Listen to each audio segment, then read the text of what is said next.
నమస్కారం, రుద్ర న్యూస్ కు స్వాగతం.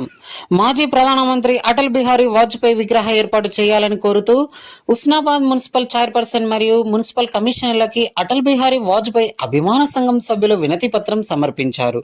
ఈ సందర్భంగా అభిమాన సంఘం సభ్యులు బత్తుల శంకర్ బాబు మాట్లాడుతూ ఉస్నాబాద్ పట్టణంలో ప్రధాన చౌరస్తాలు, ప్రధాన కూడలిలో సుందరీకరణ చేస్తున్న నేపథ్యంలో ఉస్నాబాద్ పట్టణంలో అనువైన చోట లేదా ప్రధాన చౌరస్తాలో భారతరత్న భారత మాజీ ప్రధానమంత్రి అటల్ బిహారీ వాజ్పేయి విగ్రహానికి గాను స్థలంతో పాటు విగ్రహ ఏర్పాటుకు కృషి చేయాలని కోరుతున్నట్లు తెలిపారు. అటల్ బిహారీ వాజ్పేయి మొదట 1996లో 13 రోజుల పాటు, తర్వాత 13 నెలల పాటు 1998 నుండి 1999 వరకు, ఆ తర్వాత 1999 నుండి 2004 వరకు పూర్తి కాలం భారతదేశ ప్రధానమంత్రిగా పనిచేశారని అన్నారు. అతను 5 దశాబ్దాలకు పైగా భారత పార్లమెంటు సభ్యుడిగా లోక్సభ, దిగువ సభకు మరియు 2 సార్లు ఎగువ సభ అయిన రాజ్యసభకు 10 సార్లు ఎన్నికయ్యారని ఆయన ప్రధానమంత్రిగా ఉన్న సమయంలో 1998లో పోఖ్రాన్ 2 అణు పరీక్షలను నిర్వహించారు. వాజ్పేయి పాకిస్తాన్తో దౌత్య సంబంధాలను మెరుగుపరుచుకునేందుకు ప్రయత్నించారు. పాకిస్తాన్తో 1999 కార్గిల్ యుద్ధం జరిగితే సైనికుల ధైర్య సాహసాలు, ప్రాణత్యాగం వల్ల అటల్ బిహారీ వాజ్పేయి ప్రోత్సాహంతో కార్గిల్ యుద్ధంలో భారతదేశం విజయం సాధించింది. భారతదేశానికి వాజ్పేయి చేసిన సేవలకు గాను 1992లో పద్మ విభూషణ్ లభించిందని, ఇది భారత ప్రభుత్వంచే భారతదేశ 2వ అత్యున్నత పౌర పురస్కారం అని అన్నారు. నరేంద్ర మోదీ ప్రభుత్వం 2014లో వాజ్పేయి జన్మదినమైన డిసెంబర్ 25వ రోజును సుపరిపాలన దినంగా ప్రకటించింది. 2015లో అప్పటి భారత రాష్ట్రపతి ప్రణబ్ ముఖర్జీచే భారతదేశ అత్యున్నత పౌర పురస్కారం భారతరత్నను ఆయనకిచ్చి సత్కరించారని తెలిపారు.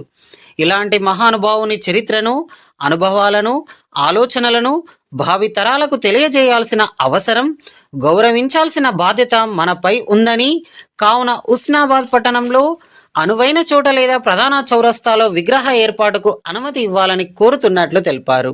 ఈ కార్యక్రమంలో అభిమాన సంఘం సభ్యులు గాదాసు రాంప్రసాద్, వరియోగుల అనంతస్వామి, పోలోజు రాజేందర్ చారి, ఆషాఢపు శ్రీనివాస్, రమణ తదితరులు పాల్గొన్నారు.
సార్లు అందించిన ఘనత అటల్ బిహారీ వాజ్పేయి గారిది. కాబట్టి వారి విగ్రహం కూడా ఉస్నాబాద్ పట్టణంలో ఉంటే బాగుంటుందనే ఉద్దేశంతో వారి అభిమానుల ఆధ్వర్యంలో ఈరోజు విగ్రహ ఏర్పాటుకు కృషి చేయాలని చెప్పేసి స్థానిక మున్సిపల్ చైర్మన్ గారిని, అలాగే కమిషనర్ గారికి వినతి పత్రం ఇవ్వడం జరిగింది.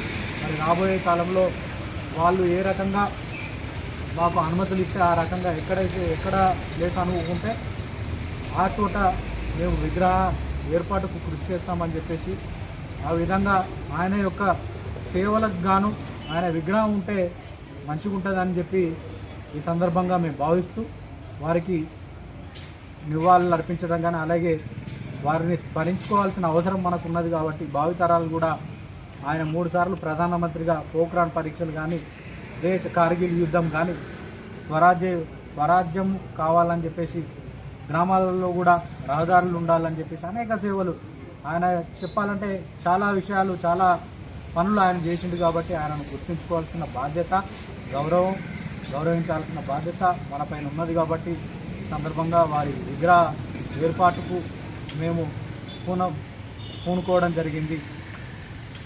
వారి విగ్రహ ఏర్పాటులో మేమందరం భాగస్వాములై పెద్ద ఎత్తున వారి విగ్రహ ఏర్పాటుకు మరి పనిచేస్తామని చెప్పేసి ఈ సందర్భంగా కోరుకుంటున్నాం.